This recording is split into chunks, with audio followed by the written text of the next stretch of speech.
Tempering validated research with over 20 years of on the ground experience building engineering organizations, we're changing the way you think to change the way you lead.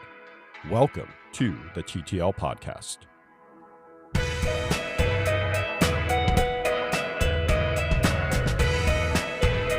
Welcome back, everyone, to yet another episode of the TTL Podcast. Today, I want to delve into something that's a little bit different from what we've gone into before. I want to find out, is there an answer to this question? Does the software development methodology that you choose to run on your team, does it matter at all? Is there any real difference that we can find in what happens? And this is this is like a big question, isn't it, Mon-Chaio? Like, is this about how people are happy working on your team? Is it about the quality of what you produce? Is it about the speed? Is it like all of these different aspects that could matter here? It really is. And it's something that I've seen throughout my career. People spend a lot of time on this. So I do think we should talk about it, even if it is a bit nerdy, even if it is a little bit, I don't know, not really leadership per se. Engineering leaders, for some reason, spend a lot of time on it. How many companies have you been in, Andy, where they say, oh, well, we need to go through an agile transformation of some sort? Thankfully, none. Oh, Thankfully, none. man. How many have I been through? 1, 2, 3, 4. I think 4, maybe. And even people that have been finished through agile transformations, perhaps they were a waterfall or something else, and they've decided, look, we're going to introduce this thing called Scrum. Hmm. Nowadays, everybody is already doing Scrum, supposedly. Yep. Every single due diligence I've ever done, I'm like, so how would you characterize your software development methodology? I think I think 99% of them, it's Scrum. And my very first rant on this is then when you look at what they're actually doing, it's like, this isn't Scrum, Hmm. which gets into Hmm. the whole question of what does it even mean to be doing one of these named methods? Right. And honestly, Andy, when we do these due diligences, how many times do we say, well, your methodology is holding you back? Yeah. And maybe that's something as we explore this topic today, we'll say, yeah, maybe we should stop with that. Although, of course, biased, I think we do a pretty good job of Of course. couching that and it's not saying, hey, you should move to Roop or you should move to Kanban or something like that. So we'll get into that. But leaders, I feel like do spend a lot of time thinking about this. Is my Scrum running well? Should I go from 3-week iterations to 2-week iterations? How many retrospectives should I have? Yeah. All of that sort of stuff. And I think that But does it matter? that debate and the way that that debate is handled, I think is something that has changed over my career. Very early in my career, it was the early days of Agile. And at that time, everyone was talking about, are you doing waterfall or RUP or Scrum or extreme programming or Crystal or I want to say DFDS, but that's a ferry company. There's Okay. there's something like that that kind of was around for a while and then disappeared. But all of these different methods that were named and kind of like there was a book about them, and then you did it, and we even said, "Did are you doing it by the book?" Hmm. But anymore, I don't hear people talking about that. Usually, they just say Scrum or Agile, and Hmm. and then much more of the discussion ends up being about how often do you do retrospectives, or what do you Hmm. how do you structure your stand up meeting? How many planning meetings are you going to have? That kind of Hmm. thing. How do you do estimation? Do you use story points or real days? That sort of a thing. Does any of that matter? So you're doing Erupt, so you're doing Waterfall, so you're doing Crystal, or you're doing fake Scrum, or you're doing real Scrum. Are you doing Scrum Ban? Hmm. Does it matter? Why do we focus so much of our attention on it? We being the global engineering leaders, we. Hmm. And should we? Should we just forget about it and say, you know what? It just doesn't matter. Do whatever you want. Which I really hope that that's not the answer, because then it kind of Hmm. like, well, then what are we doing? Like, what is it that we're asking people to do if any given thing doesn't seem to matter? I mean, we could posit an answer to that. I could give a straw man answer, which is as long as software is shipped, who cares what they're doing? Mhm. And that leaders have better things and engineers have better things to spend their time on than figuring out, are we going to meet this 2 week Scrum release train? Mm. Do I need to schedule my next after action review? I don't think that's the case, and we'll get into what the research may or may not say, but I think that's a perfectly valid argument to present, and I could certainly see that there could be a world where, yeah, that is the case, and we should just forget about all of this stuff Yeah. and burn these books. They're not useful. So where should we start in this, Mon-Chaio? Do you have I mean, I can see in our notes, I can see so so so many different links to different papers. W Where do you wanna start? I will say for me, I started by trying to research this exact question. Is there a correlation? Is there research that posits a correlation between your software development methodology and some sort of measurable performance, whatever that is, Mhm. or measurable effect, I should say, whatever that is. Now, the effect I was more interested in were things like, did your software ship more often? Were your customers happier? Was it of higher quality? And less of how happy were your engineers? How happy were your agile consultants? Now, not to say that those latter things aren't necessarily important, but I kind of steer towards the, if you're an executive and you want to try to sell a methodology, I think the profitability of your company, the happiness of your customers probably is paramount on your mind. Yeah, yeah, I can see So that. so that's where I started. And I ran into, I think, something that you knew, Andy, because you have been doing this for a while. I ran into a set of research that differs so greatly from, we've been doing this for over a year now, Mhm. from the set of research that we've been reading for this last year. It really differs greatly. And I actually, in these notes that I'm reading from right now, where I summarized what I've read, I listed a bunch of them under not as useful studies. There's a heading saying not as useful studies, and I have a bunch of links to things that I found. Maybe I should give some examples. So I found a paper that surveyed teams that are already using agile practices about how great agile practices were. Oh, so just a qualitative research question, open-ended interviewing of them, "Tell us why this is great," type thing? Mhm. Right. And it was sort of confirmation type things, right? Where they would say at the beginning, well, agile practices bring shorter time cycles and more frequent customer review. Now let's interview these teams and hear that they're doing shorter development cycles and getting more frequent customer review. And then some sort of like long expository about, well, these things are good in general for software Mhm. development. Okay. All right. So that was one. There was another one that seemed good. So they attempted to measure how many software development practices you were using and How then tie many? that back to, yeah, or sorry, how many, this is specifically, let me step back here. They were trying to measure how many agile practices you were using. So things like, Okay. were you doing Right. retrospectives? Were you doing poker, planning poker, that sort of a thing? And then measure it against things, their self-reported difficulties in things like team communication, customer communication, that sort of a thing. Mhm. Now, already we are seeing that they didn't come at this from, these are things that are important in software delivery. They sort of came at this as, team communication and customer communication are strengths of agile development. And so let's see if more agile development brings more strengths.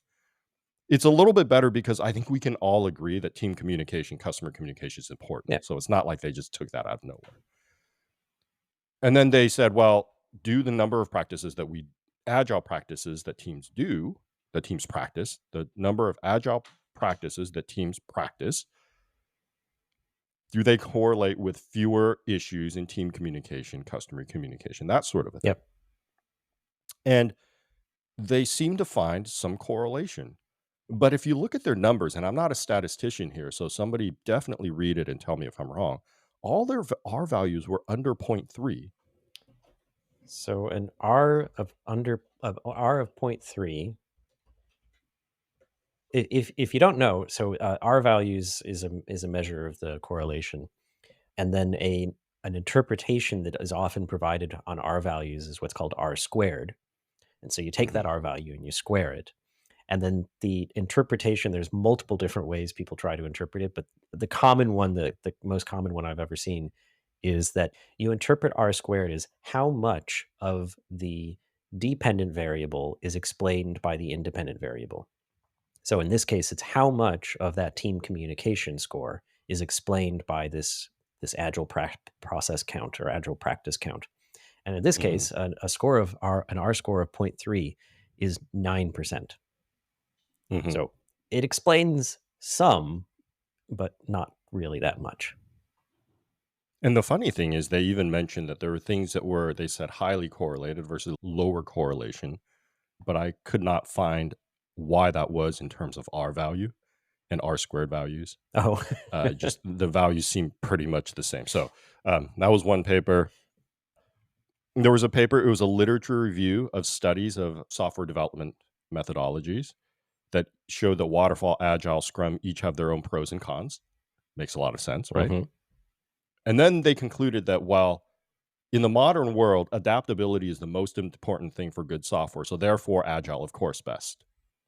yeah, So things like that, there are more in here, but those aren't super useful, I don't feel like. yeah. Usually, so you mentioned it. So for a while in London, I ran a little tiny study group of software engineering research papers because I was interested in the question of like, can we answer these questions? Is there research out there that tells us like test first versus test last will get you better outcomes, or pair programming versus after the fact code review will get you better outcomes, or just no code review, feature branching versus trunk based development. I wanted to find out, was there something out there that could guide my thinking on this? And after several months of doing this, I can't remember how many months. I think I did it about a year. After that, however long, I I came to the conclusion that software engineering academics are well intending, but they're not trained well enough in the methods needed to answer these questions. And the research that they come up with is in the end pretty much just inane. Sometimes the experimental setup is such that you look at it and you're like, well, that is immediately just uninteresting to anyone practicing this as a professional. Because Mhm. almost always it's we took our first year programming students and asked them to do technique X after 2 hours of lecture. And then we found no correlation between it and improved outcomes. And you're like, and how is that supposed to help me? I've got a team that after 2 days of doing this will have more experience in this technique than what you're basing this off of. So I I encountered that many times. I also encountered just questionable statistics. I'm not well versed in it, but I have taken a couple courses in like statistical analysis for social sciences, and I would look at their analysis sometimes and just go like, that's fishy." Like Mhm. you haven't properly adjusted for multiple hypothesis tests in here, and so it's like, yeah, so you're reporting something as statistically significant, and it very likely isn't, Mhm. because for our listeners, uh, something like a p-value, what it's measuring is how likely is what you saw just noise. How likely is it that this outcome would have just happened randomly? And so a Mhm. p-value of less than 0.05 says we think that this is less than 5% of a chance that this is just a random outcome. Mhm. But if you look across like 20 different variables applying the same test, well, you would expect to find something in there randomly to have an appropriate Right. level that it would come out. So you have to adjust for that, and if you don't adjust for it, basically your conclusions are meaningless. So I found this again and again. Eventually, I came to the conclusion what software engineering researchers, for the most part, need to do is just get out of their seats, walk down the hallway, find their local psychology and sociology professor, statistician, and sit down with them and say, I'd like to investigate this idea.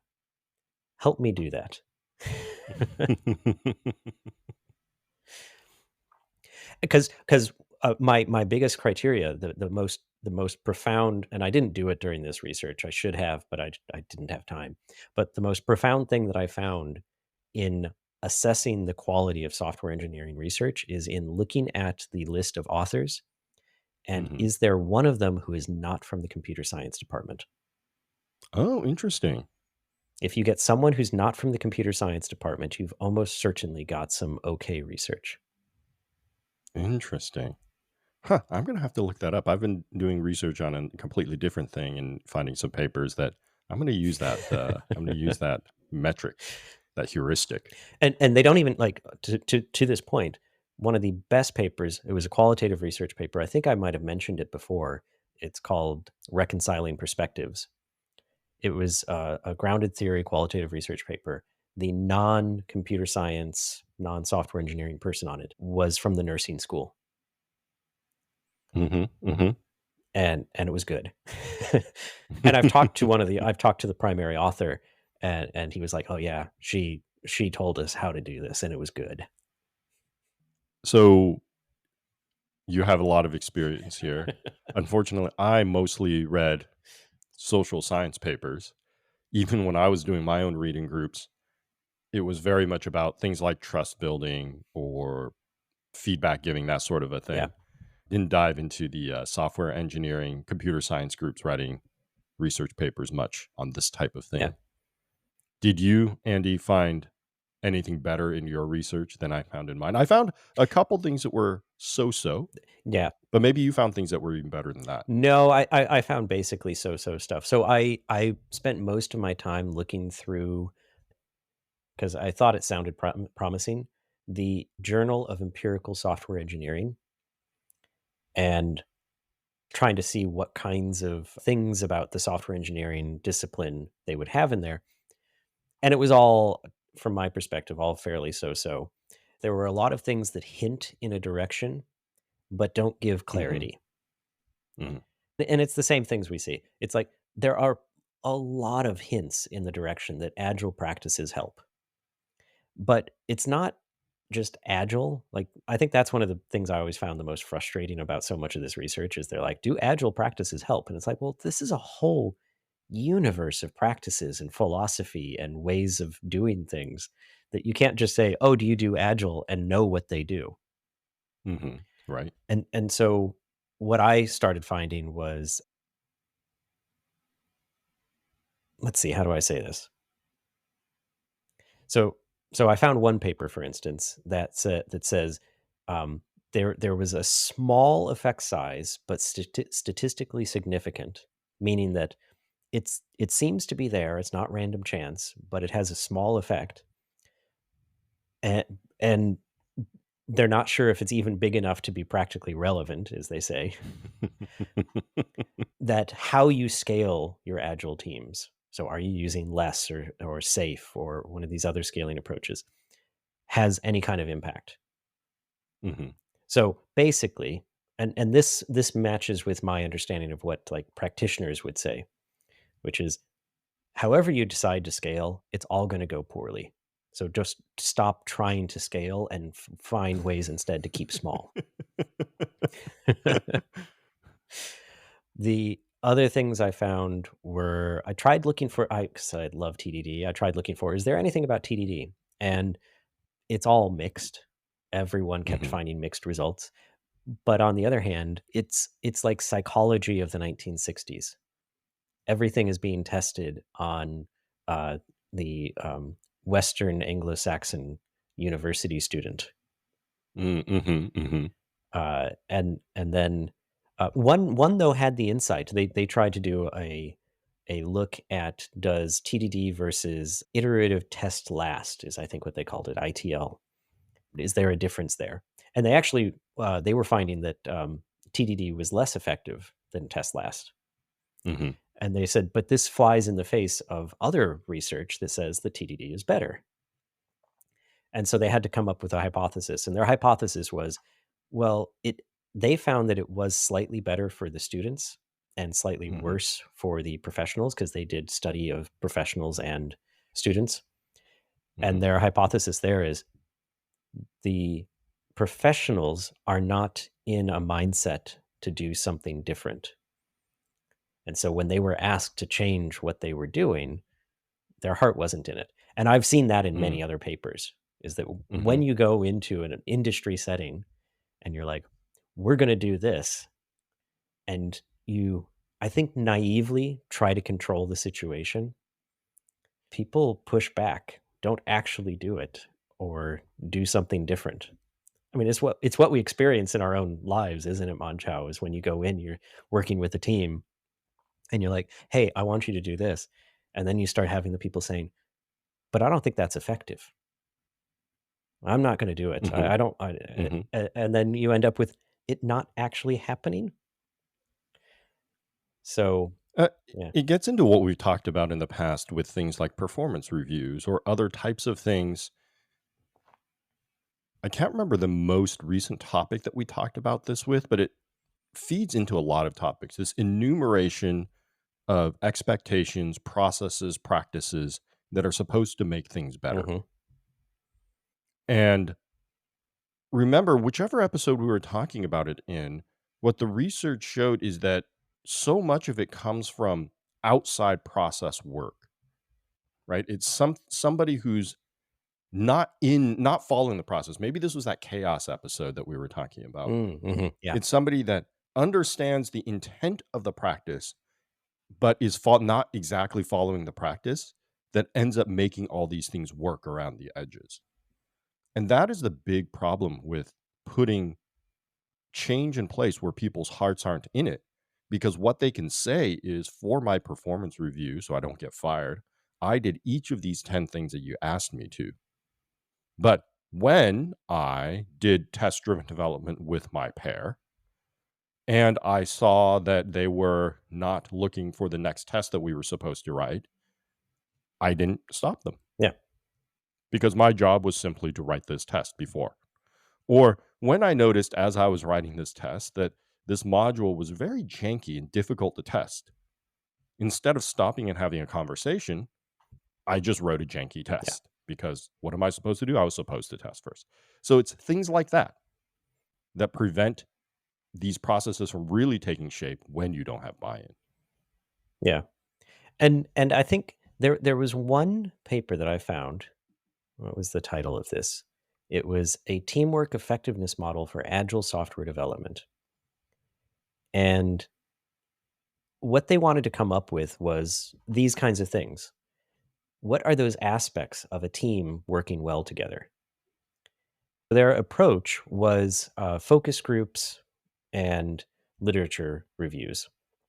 So we sometimes harp on that as a terrible thing, but it's great for theory building, for putting together Mhm, ideas of what things are, but not to come to an answer about what things are. mhm, And so their theory, and I think this matches with a lot of what we end up talking about, is they said their theory of what makes effective teamwork is shared leadership, peer feedback, redundancy, that it's not just a single person can do each thing, adaptability, that you will change based on the situation, team orientation, that you're there to help the others rather than just help yourself, and then that there's communication, mutual trust, and hmm, shared mental models that all mhm. underlie that and hold it all together.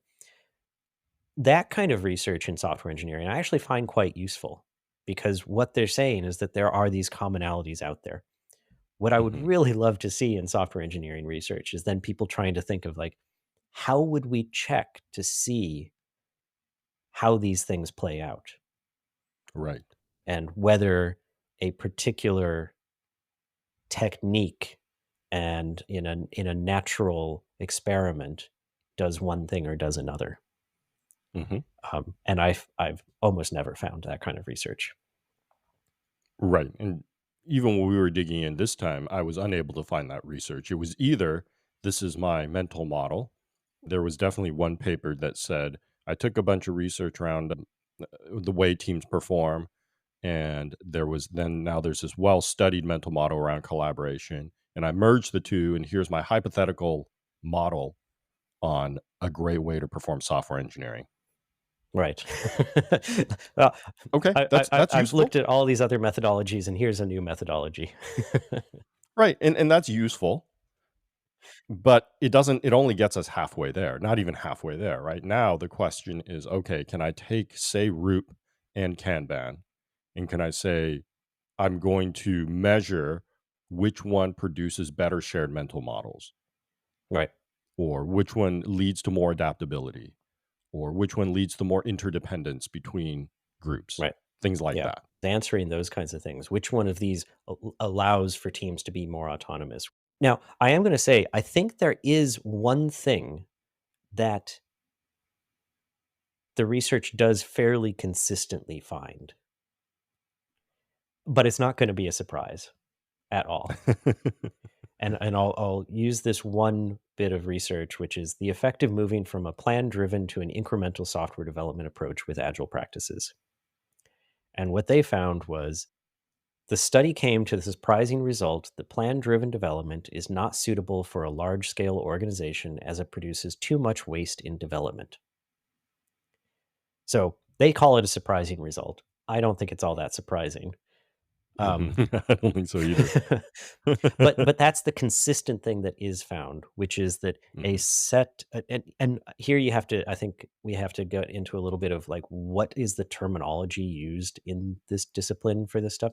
Plan driven development is what the rest of us would call waterfall, where you decide up front before you've done anything what your timeline is, what your scope is, and how much effort you really want to put into it, and then you kind of piecewise refine everything to the level of code, and then you test that everything is what you want. And the idea, the way that everyone seems to think about it is, well, you just move from one to the next, and it just works mhm. because that's easy to plan. It's only easy to plan if you only think that everything's going to work right. It's the happy case, Yeah, just like how a lot of people write automated tests. yeah. And the result is fairly consistently in almost all of the research. Really, like it doesn't work. It leads Mhm. to pretty terrible outcomes, in all except the most simple of cases.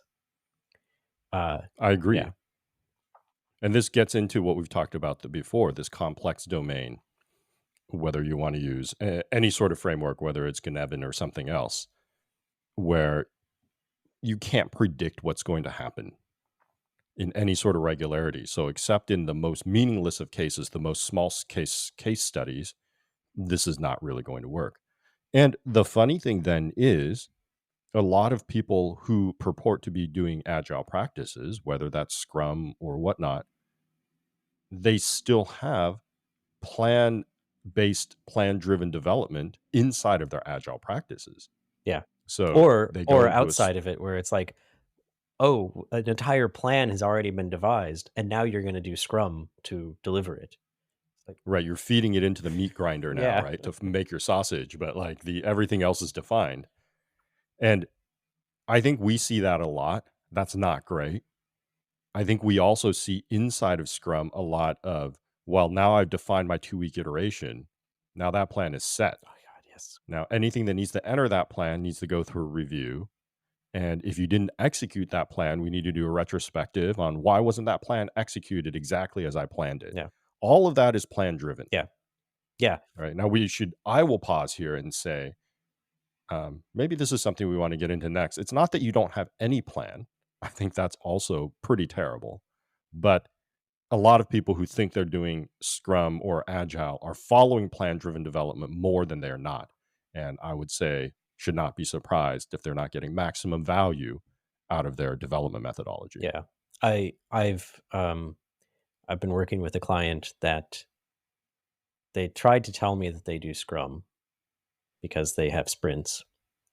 And then as I learned more and more about how they do this and how they interact and that kind of thing, I finally just said, "No, you guys keep saying that you use Scrum, but you don't. You're actually just waterfall." Um, Right. The term I think I've heard before is mini waterfall, Yeah, yeah, right? Where you just waterfall every 2 yeah. weeks, which is actually probably worse. It actually, yeah, it might be. It might be worse. Yeah. It's definitely even more stressful. Mhm. Mhm. But, yeah, so I think that is the most conclusive thing is that but basically it just says the project management triangle, it's real. Mhm. You don't get away from it. So that shows up, I think, quite a bit in the literature that I find. This is a good segue for us to talk about what is next. So, we have gone through a bunch of the research around software development methodologies and tried to find research where they relate to some sort of positive outcome, value of some sort, profits, S&P 500, stock movement, customer satisfaction, and found it to be fairly lacking. So, does that mean that we're on the other end of the spectrum now, where we say, well, why does it even matter what you do? I feel like a naive reading of what we found is it doesn't matter. Hmm. I'm trying to come up with a less naive reading, and I think it's that what you're doing is so often context dependent that we can't rely on the researchers for in a lot of cases because they're unable to create scenarios that are controlled and yet nuanced enough to reflect what it is that we're trying to answer. And so Hmm. we almost need to take on personally the mindset that we want those researchers to have. And I think we've talked about this before of we need to take on the like, okay, what is the kind of research question? What Hmm. is the goal? What is the thing that I need to understand? Now, how can I experiment my way to understanding that and being able to do it? So I think it's not that it doesn't matter. It's that it's so complicated that it's almost too hard for the researchers to come up with an answer. Right. I mean, a lot of these things are difficult to measure. That's part of the problem. I'll give a example of some of the remote work studies try to measure effectiveness or whatnot by whether a company's stock price moved. And so they'll say, well, there's these return to work initiatives, which were purportedly to make the company more effective, and their stock price didn't move. So therefore, no correlation. So therefore, not correlated to more effectiveness. Which is one way to think about it if you think that stock price is a strong measure of effectiveness of a company. But I think a lot of these things are difficult to measure, and so in the research world, it is really difficult. Yeah. And Um, and I'll also say it's so difficult to measure. If it wasn't difficult to measure and they didn't matter, there would be a very strong signal that it doesn't matter. mhm, But since they're difficult to measure and they seem to matter, what we're getting is a lot of very confusing signals about which one matters. right. I like the way that you put it there, and I think I'm going to repeat that because I think it's really important for our listeners to hear. Which was, if the naive reading was true and it really didn't matter, we would see a lot stronger signal that it didn't matter. We wouldn't get all of these weird, oh, it matters in this case, or there's this weird thing where it mattered a little bit and then it didn't later, and that sort of a thing. So I think you're right. That reading of the research shows that it does matter, but we just don't know how. We don't know how it matters. And at least we haven't been able to study how it matters as well as we would have liked. Mhm. So that's problematic for practitioners who aren't researchers, right? We can't sit here in our companies and say, okay, let's now do what these researchers have not been able to do. And we're going to spend a 6 month cycle and we're going to have a control group and we're going to have, an experimental group. and one is going to practice not talking to the customers ever, and one we just can't do that. And we're gonna So control for Hawthorne effect and reactivity and all these other things. Yeah. so what do we do? What do leaders do of for-profit software organizations? You quit your job, you Mhm, move to the coast, you find a mhm, cave, mhm. you start a fire, and you just sit there and stare at it while the water rolls in. Very, I would definitely do Okay. See? See? I got that. some good advice. But no, right? I mean, I think what do you do? I think it comes back sort of to that cultural perspective in some ways again. And you mentioned it about what do you think is important? And so I think about as an engineering leader, whether you're a CTO or whether you're head of a AAA organization, what is important for you? Do you feel like more customer interaction is important to your product? Do you feel like higher collaboration between engineering silos is more important to your product? And really be honest with yourself because, it's really easy to deceive yourself and be like, yeah, yeah, yeah, wave your hands, everything's important, right? Like, of course, customer feedback is important. Of course, uh, collaboration is important, but really it's not because you are in, I don't know, some sort of a research field which takes 10 years. And so customer feedback is not as important as scientific community learning, Mhm. and you're really set on individual measurements of engineer productivity. So collaboration isn't that important, or whatever the case may be for you. Be honest with yourself about what is important and make that as small number as possible, right? Kind of like the culture thing. The more you have, the more difficult it is to reconcile. And I think once you arrive at that point, here's what I'll ask people to do. Once you arrive at that point, find a study or find a I wouldn't say study.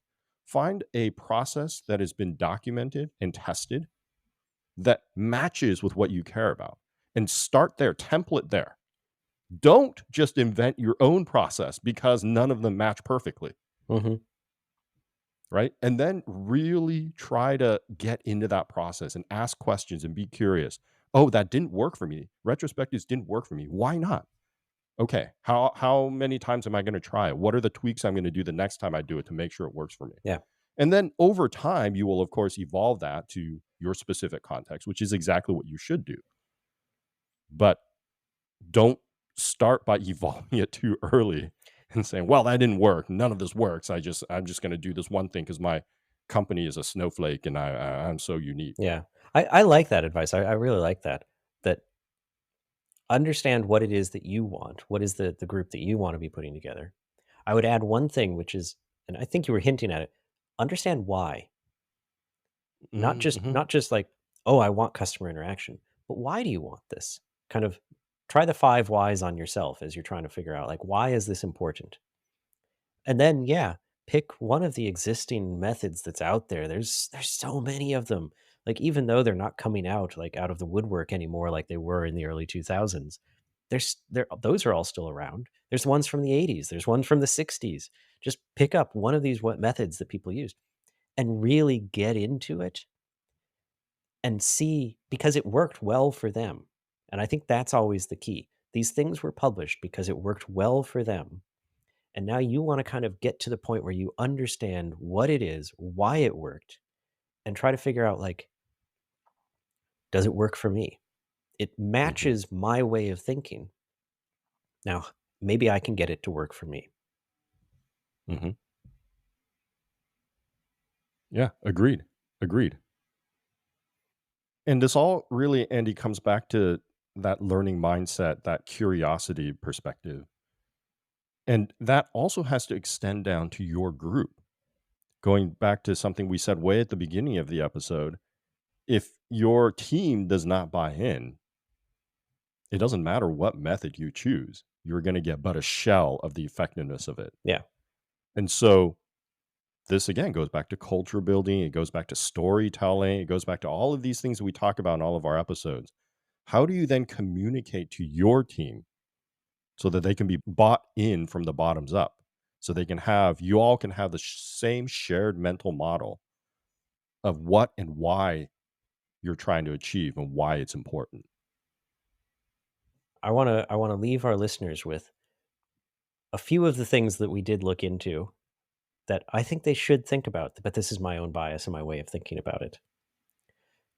Was pair programming better than solo programming?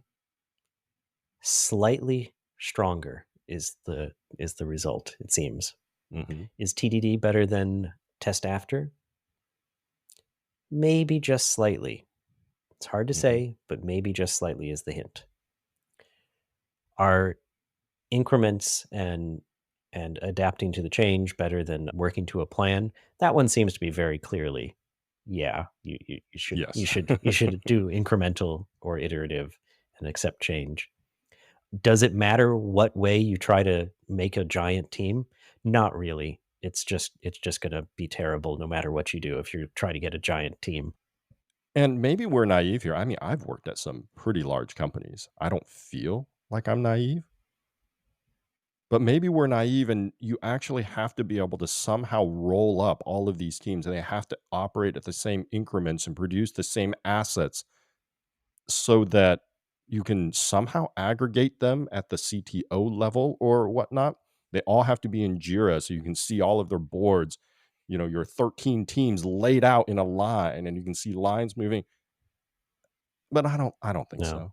There is in that research that said it doesn't seem the scaling approach matters. The thing that they did say seems to matter a bit.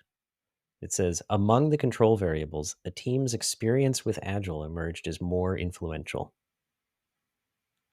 So, Hmm, my okay. reading of that is if you can get your small teams working really well, Mhm. that will have a much larger impact on how the scaled larger group is able to operate than if you choose Interesting. less Yeah. or safe or scrum of scrums or whatever. Of course, this gets back again to so many models, right? Whether it's expand or explore, expand, extract, or whatever, the context that you're in, especially at a larger company, you're going to have many different contexts, hopefully. And as a leader, you're going to need to still be able to keep those different contexts in your mind, even if it's not a Jira rollup. Now, we're not going to talk about that today, but we do talk about a lot in council leaders, a lot in that sort of work, don't we, Andy? We do. And to wrap this up now, so that we stop our rambling on terrible software engineering research, if you would like us to help you out and think about these things, what kind of team do you want to be putting together? We are very happy to consult with you, to work with you, to help figure out how you can bring this to your teams. So if you'd like any of that, or if you have any questions for Mon-Chaio or myself, if you have any topics you'd like us to talk about on the show, get in contact with us at hosts at thettlpodcast.com and LinkedIn or various other places you might be able to find us online. Most likely, email will get to us better than anything else. Well, it's been another fun, exciting, invigorating, and somewhat depressing state of the world reading episode, Mon Chao. So until next time, be kind and stay curious.